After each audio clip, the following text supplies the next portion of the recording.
back here on the GSMC Chip Shot Football Podcast for the second half of the show, diving into, again, the free agency market and what it's looking like, not overall, but this time just honing in on some of the positions that might be coming to a surprise and how popular they'll be popping up in these general managers, organization members' memory and inquiring about them, and potentially not having as much room to maneuver a big deal than a lot of people think. That's coming up right now, but before I get into it, just one last reminder. If you have any questions, if you want to engage in the show with me, please use the tip and donations link down below to do so. The tip and donations link is GSMCPodcast.net. Again, and make sure I'm able to see your question. It pops up on the screen for me here, and I'll engage with you guys, maybe take the conversation a different route. It just makes it a lot more fun, adds a bit of a different flavor to the show, and it's a big help for the show as well as the whole network in itself. So again, if you have any questions, please do that. We greatly appreciate it every time we get one of those. And that, in saying that, I can talk to you now finally about the free agency market. It's been talked about a lot. To me, it seems like there's a lot more talent in this free agent market than I've seen in recent years. That might just be because I'm paying attention to it more now, but I just think, I don't know, I just feel like it's more talent heavy at the top, and you'd be surprised how many good players ready to start right away are available for all these teams. And with the cap number being raised to $255 million, it seemed like all these players more were going to get a bigger contract. There's going to be more money to throw around to these guys. And that is true, but for certain positions, those I think are starting to be the wide receiver position, the pass rusher position, the corners. I think those three are getting the most love right now and are getting overvalued. I don't want to say overvalued, but they're getting more value definitely than they have in years past. And now with more money coming in, more TV deals being signed, there is more money coming in, and these players are not only asking for more, but because we're seeing, I think, an uptick in talent coming into the league as well, they're always going to want to reset the market. That number's going to grow and grow even more. That because of that, consequentially, you're going to see other positions get less and less money. It's not fair. It's something you don't want to see, but it is a reality according to The Athletic's Diana Russini. She reported yesterday, in her words, that many GMs are approaching this free agency market as the running back, linebacker, and safety markets to be similar to the past, lower deals than we may imagine, and depressed market for those positions. A lot of one-year deals included in that. On top of that, these markets aren't, not only is it not looking great for those markets, like I mentioned, to say these markets are depressed in that way and say that they're, it's not looking good for them, you can kind of understand it after what I just said and, these other positions getting more love. But you look at the players that are available at these positions, specifically the three that I mentioned. The linebacker position, you have Patrick Queen, Jerome Baker, Kenneth Murray, Jordan Brooks, Azeez Al-Shaair. Running backs, I don't have to really mention all of them again. If you follow football, Saquon, Derrick Henry, Tony Pollard, Josh Jacobs, all unquestioned starters. Maybe not coming off of the best years, but talent-wise, they would start virtually on any team in the NFL. And safeties as well. You have now Justin Simmons, who has been released from the Denver Broncos. Xavier McKinney, who wasn't tagged by the New York Giants. And Quandre Diggs, again, another one that was released by the Seahawks. And Jamal Adams, who was his safety partner as well for the Seahawks. And you look at this and you're thinking, yeah, they have a lot of talent. But on the flip side, to kind of support Diana Russini's point, they were released because they cost a lot of money. And the way the teams are now allocating that money elsewhere to other positions, they're willing to potentially take less untapped talent in the draft or just within the players that they have already and bank on them getting to a level that at least is close to the kind of players that we have as free agents because of it being cheaper and not costing them as much money to just one player. Specifically with running backs, a lot has been said about them and the traction they build up over years, the amount of punishment they take up, and how long they're able to sustain that level that they have been for the past couple years. That's a fair point, but I think for linebackers, you've seen the best teams this year in the Ravens, the 49ers, the Chiefs as well, all have great linebacker groups. Fred Warner, I'm blanking, Patrick Queen, Roquan Smith, and Drake Greenlaw, and you saw how big in the Super Bowl, how big his loss was to the Kansas City Chiefs.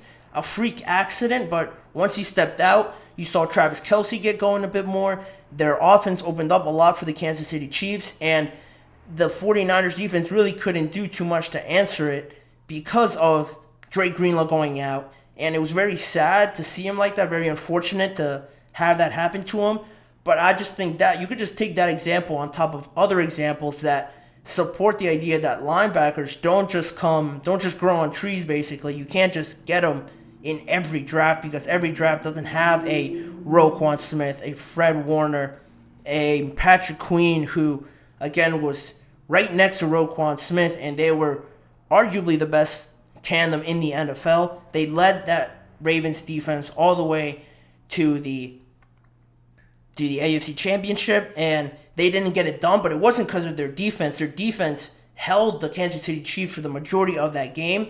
It was the offense that really didn't supplement it, and they lost because of it, but I think their defense put on a good show, and putting that tape out there for a Patrick Queen, I think, gives him a lot of leverage and a lot of room to say, look, this is what we did in the majority of the season and going into the playoffs. This is what I can bring, and it brings a lot of success like it did to the Ravens, as well as Xavier McKinney, who I harped on yesterday and talked highly of yesterday. To see him be available, I think a lot of teams will want to acquire him, or they should want to acquire him. But the way that it was said by Diana Rossini, a depressed market, I think it'd be crazy that none of these players got a long-term deal.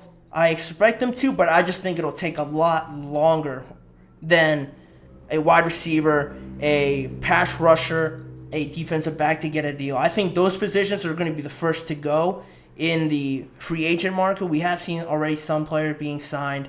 O-line is another position. We saw yesterday Kevin Dotson got a big deal with the Rams.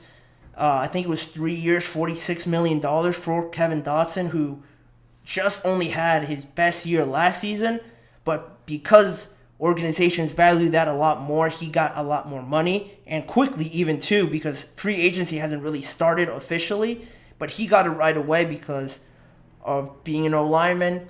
That group is valued a lot more, and just harping on the points that I said before, they could always look to the draft. I think that's a common avenue people go to say, there's always a draft. We could draft somebody else and bring them in. There's a lot of talent, especially in this draft, that's being hyped up more and more as being one of the best overall drafts that we've seen.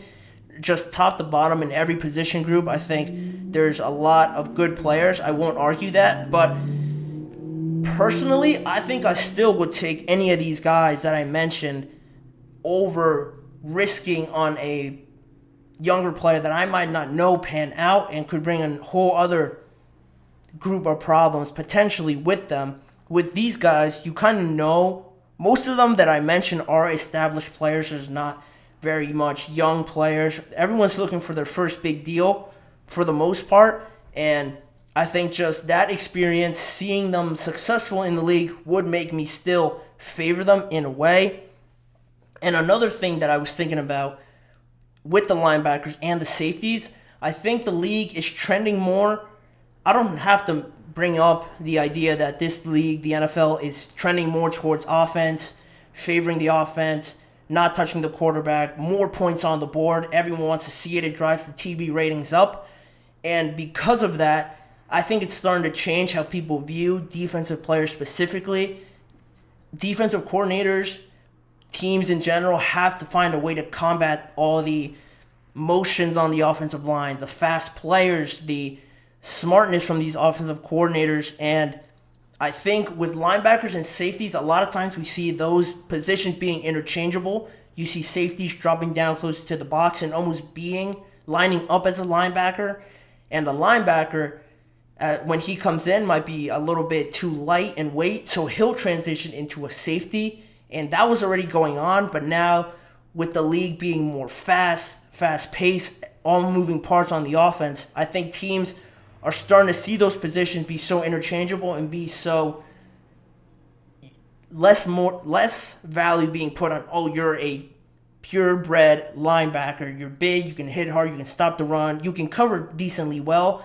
I think that's losing its value a little bit more because people can just think, oh, we can get a safety that can cover, who's pretty big, we could just stick him at linebacker to try and stop all these offensive trends that are starting to build up in the league. And I think that's the way the league has kind of set it up to be, trying to favor the offense more and more, trying to put up more points.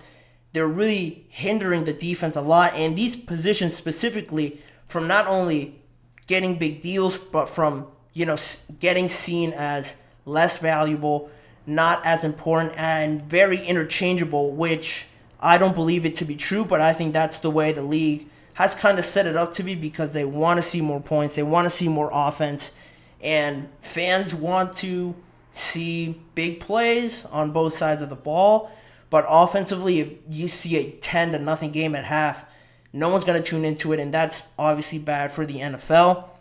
And that's pretty much the big idea, I think, where this is all leading to, with the league being more offensively driven. I think, I'm not going to say it's bad because it drives ratings up and it's good to bring more eyes to the NFL, but it's unfortunate to see markets and positions like this get hurt because of it. And just overall, I think the league has to do a better job of bringing the lever a little bit more over towards the middle. I think it's been skewed too far in one direction offensive-wise. I think they need to find a way to bring it closer to even, or at least bring it closer to the other way to get these players paid, because a lot of them have put in the hours, have put in the training, do deserve a big contract, and it's not fair to see them not get it because of all the reasons I listed out below. That's where the market is at right now.